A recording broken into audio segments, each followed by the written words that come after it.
We're going to talk about our final type of chemical reaction called combustion reactions. As we saw in the intro video, combustion reactions involve some sort of fuel, you need oxygen, and you need some sort of ignition. Now, usually the fuel is a hydrocarbon, so it consists of a compound with hydrogen and carbon in its formula. When we have combustion, you can have complete combustion or incomplete combustion. So, when we have complete combustion, that means that you have a lot of oxygen available for the reaction. And I would have to specify that so that you would know. So, in this reaction with methane, methane has the formula CH4. Okay. Now, methane is also referred to as natural gas, and we can write it as CH4. When it's reacting with oxygen, oxygen is a diatomic Hofbrinkel molecule. We would then write an arrow to indicate yields, and often we put a little triangle over top of the arrow, and this indicates that there was some sort of heat applied for the reaction. If we had a catalyst, it would also go above the arrow. It's not considered to be a reactant or a product. Incomplete combustion, because there's a lot of heat energy released, you are going to get carbon dioxide gas, and you're also going to get water. But it's not going to be liquid water, it's going to be vapor, okay, in gas form. And the reason for that is because there's so much energy that the gas vaporizes. So when we go to balance, we've got one carbon, four hydrogens. There's only two over here, so we put a 2. We've got 2 oxygens here, and over here we have 2 plus 2 is 4, so we have to put a 2 out front here. It doesn't matter what your fuel is, whenever you have complete combustion, you will always have these 2 products, no matter what. So if I was to complete the word equation, you would write down methane plus oxygen yields carbon dioxide plus water. Okay, now what if you have an incomplete combustion reaction? Incomplete combustion means that you have very little oxygen available. Okay, so when you have very little oxygen, what ends up happening is not only do you produce carbon dioxide and water, but you also produce this deadly carbon monoxide and solid carbon. So let's take a look at the incomplete combustion with propane. So propane is found in propane tanks. A lot of people barbecue with that. What we're going to do is we're going to write the formula, and I'll do the molecular equation above. Propane has the formula C3H8, and it happens to be a gas. When we react that with oxygen, and again, you always need oxygen for complete combustion, you will get carbon dioxide and water. Now, again, the order in which I write these doesn't matter, but you're also going to get carbon monoxide,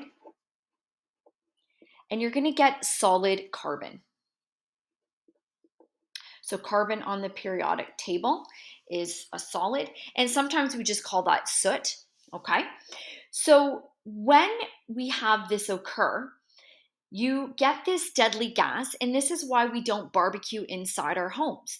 Because if we do, there isn't enough oxygen available in a house per se that would yield a complete combustion reaction.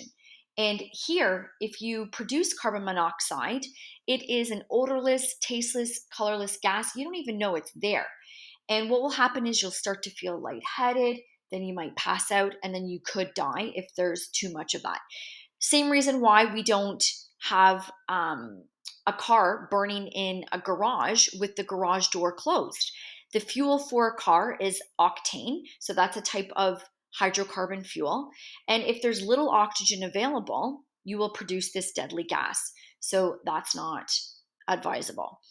Let's take a look at our number of carbons. So we've got 3 carbons here, and I've got 1, 2, 3 on the right. So that's balanced. Let's take a look at our hydrogens. We've got 4 here. No, sorry.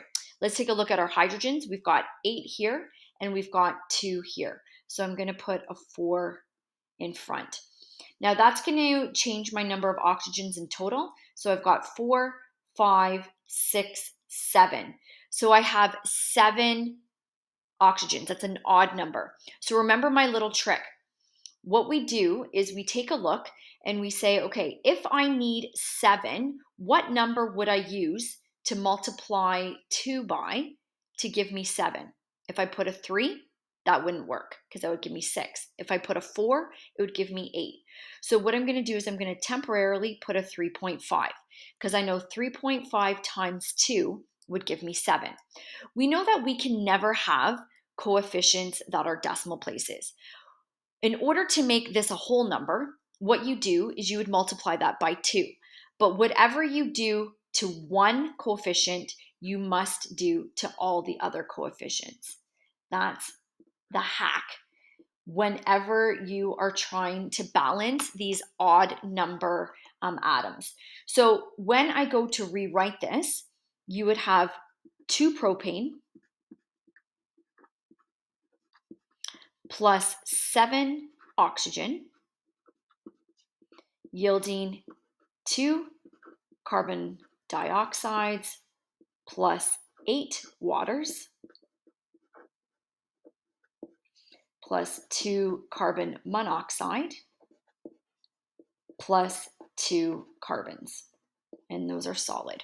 Okay, so when we just cross-check our balancing here, we've got 6 carbons in total. Here I've got 2, 4, 5, 6. I've got 16 hydrogens, perfect. 14 oxygens. So here I have 4 plus 8 plus 2, and that gives me 14. Okay, so when we go to do these balancing, I'd like you to try, there's 3 that I want you to do complete combustion reactions, and then there are 3 where you have to do incomplete combustion. Check your answers, and sometimes there is more than one way to balance these incomplete combustion reactions. And so if you get a different one than me, please reach out. I'll cross-check your answers to see if it's correct. And then we are on to our final evaluations in this unit.